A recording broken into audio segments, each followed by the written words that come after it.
রামের সুমতি, বিন্দুর ছেলে, মেজদিদি পড়ে বড় হওয়া, সাহিত্যকে ভালোবাসতে শেখা যাঁর হাত ধরে, সেই অমর কথাশিল্পী শ্রী শরৎচন্দ্র চট্টোপাধ্যায়ের দেবানন্দপুরের বাড়িতেই আজ হাজির হয়েছি আমরা।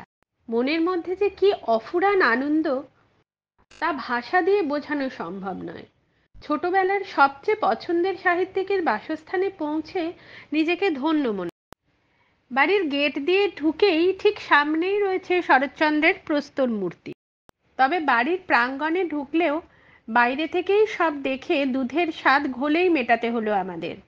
বৈঠকখানা, পৈতৃক ভিটে সবকিছুই ছিল বন্ধ, দরজায় ছিল তালা। তবে ঠাকুর ঘরটি খোলা ছিল। সামনের আর পেছন দিকের বাগানের অংশটা বেশ যত্ন সহকারে পরিচর্যা করা হয়। শুধু ছোটবেলায় বা কেন, একটু বড় হতে ওনার লেখা গৃহদাহ, বিরাজ বউ, দত্তা, পণ্ডিত মশাই, স্ত্রী এইসব উপন্যাসগুলোও আমাদের নাড়িয়ে দেয়নি কি? ওনার বাড়ি থেকে বেরিয়েই গেটের পাশেই রয়েছে দেবানন্দপুর পোস্ট অফিস।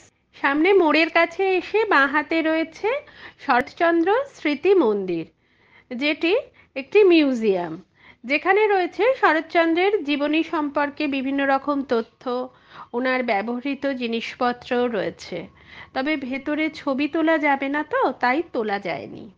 মিউজিয়াম থেকে বেরিয়ে এবার ফিরছি বাড়ি। এখানে কিভাবে আসবেন সেটা এবার আপনাদের বলে দিই।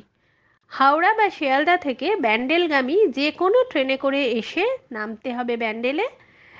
স্টেশনের পশ্চিম পাড় থেকে একটা টোটো নিয়ে খুব সহজেই পৌঁছে যাওয়া যাবে দেবানন্দপুরে কথাশিল্পীর বাড়িতে। তবে কথাশিল্পীর বাড়ি হওয়া সত্ত্বেও তেমন প্রচার নেই কিন্তু এই স্থানের। তো আমরা ব্যান্ডেল স্টেশন থেকে হাওড়াগামী লোকাল ট্রেনে বসলাম। ট্রেন ছেড়ে দিল। ঠান্ডা হাওয়ায় শরীর জুড়িয়ে যাচ্ছিল, আর মেজাজটাও খুব ফুরফুরে হয়ে আছে। মন জুড়িয়ে দিচ্ছে এক মুঠো কিশোর বেলাকে ছুঁতে পেরে। তাহলে আজ এই পর্যন্তই। আবার আসবো নতুন ব্লগ নিয়ে। ততদিন পর্যন্ত টাটা।